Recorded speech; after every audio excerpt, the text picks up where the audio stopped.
Hello बच्चों, इससे पहले वाली वीडियो में मैंने बताया था कि अब जो है केवल लास्ट में हमारे प्रश्नोत्तर हैं और प्रश्नोत्तर आप लोग ध्यान से कविता को पढ़ेंगे और उसमें से प्रश्नों के उत्तर देंगे। मैं आप लोगों की इसे बताने में हेल्प करूंगी, समझाऊंगी कि आप लोगों को कैसे लिखने हैं। पहले कॉपी में प्रश्न उतारेंगे जैसा कि मैंने दिया हुआ, इसमें पढ़ी गई कविता के आधार पर प्रश्नों के उत्तर लिखिए। अब इसमें प्रश्न एक कौन सा है, देखिए। सूरज बनकर क्या करने का मन करता है।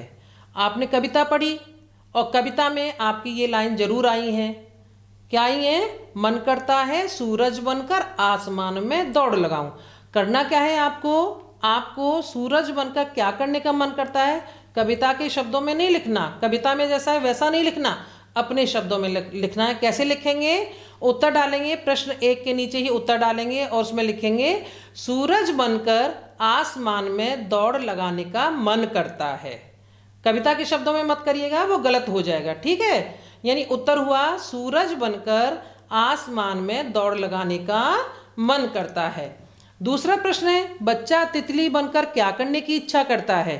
यानी बच्चा तितली बनकर क्या करने की इच्छा करता है और इसका उत्तर आपको कविता में मिलेगा, लिखा हुआ बिल्कुल क्लियर, लेकिन मैं बता रही हूं बच्चा तितली बनकर दूर दूर तक उड़ने की इच्छा करता है। समझ में आ रहा है मेरा उत्तर? यानी बच्चा तितली बनकर दूर दूर तक उड़ने की इच्छा करता है। प्रश्न इसके बाद प्रश्न 3 लिखेंगे अपनी कॉपी में, चिड़िया शोर क्यों मचाती हैं। अब ये एक जनरल प्रश्न हो गया आप लोगों का, सामान्य है। हम अक्सर घर में मम्मी पापा कहते हैं उठे नहीं हो, देखो चिड़िया शोर मचा रही है, इधर उधर से आवाज आ रही है, पक्षी कलरव कर रहे हैं। तो एक ये बिल्कुल सामान्य सा प्रश्न है, चिड़िया शोर क्यों मचाती है। तो इसका उत्तर आप लिखेंगे, आपकी समझ में जो आ रहा हो आप लिखिएगा, लेकिन जो मैं बता रही हूँ वो उस पर थोड़ा ध्यान दीजिएगा। चिड़िया हम सबको सोए से जगाने के लिए शोर मचाती है। यानी हम सब जो सोए होते हैं सुबह, तो चिड़िया क्या करती है, हमें उठाना चाहती है। तो इसमें उत्तर लिखेंगे हम सबको सोते हुए से जगाने के लिए चिड़िया शोर मचाती हैं। ये जनरल प्रश्न है। इसके बाद है प्रश्न 4, कभी कोयल बनकर क्या करना चाहता है।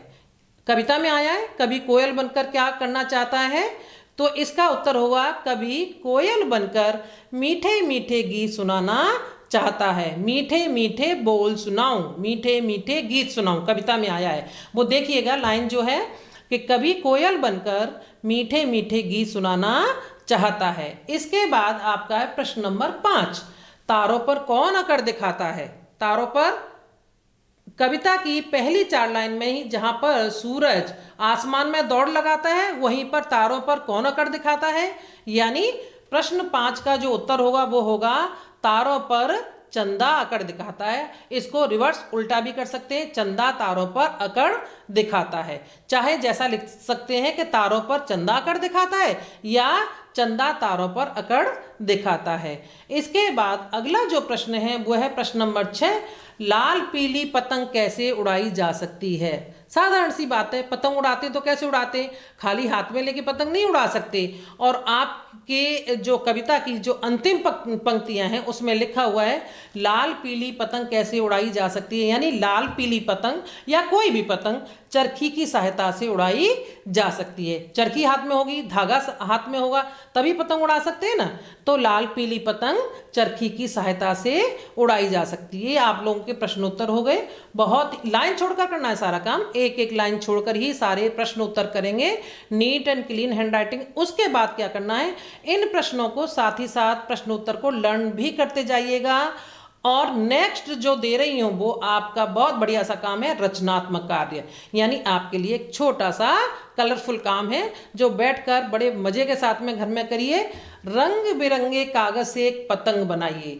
यानी कविता में पतंग आई है ना, और घर में रंग बिरंगे कागज होंगे, जरूरी नहीं उसके लिए जो वैसे ग्लेज पेपर पड़े रहते हैं, रंग बिरंगे वैसे वाले कागज पड़े रहते हैं, या नहीं है तो सिंपल साधारण जो भी कागज हो आपके पास में, उससे घर में एक जो झाड़ू होती है उसकी तीली ले लीजिए और उसकी सहायता से, गोंद होगा, फेविकोल होगा, उसकी सहायता से एक पतंग और पतंग के साथ उसकी डोरी भी लगा देना। उसको अपने घर में सजाएंगे। तो ये काम आपको करना है। दूसरा है असेसमेंट में आपसे ये जो कविता है, मन करता है कविता सुनी जाएगी स्कूल खुलने के बाद, तो आप इस कविता को प्लीज़ लर्न जरूर कर लेना, याद कर लेना, जिससे आए तो ये नहीं लगे कि मैम बताया ही नहीं था।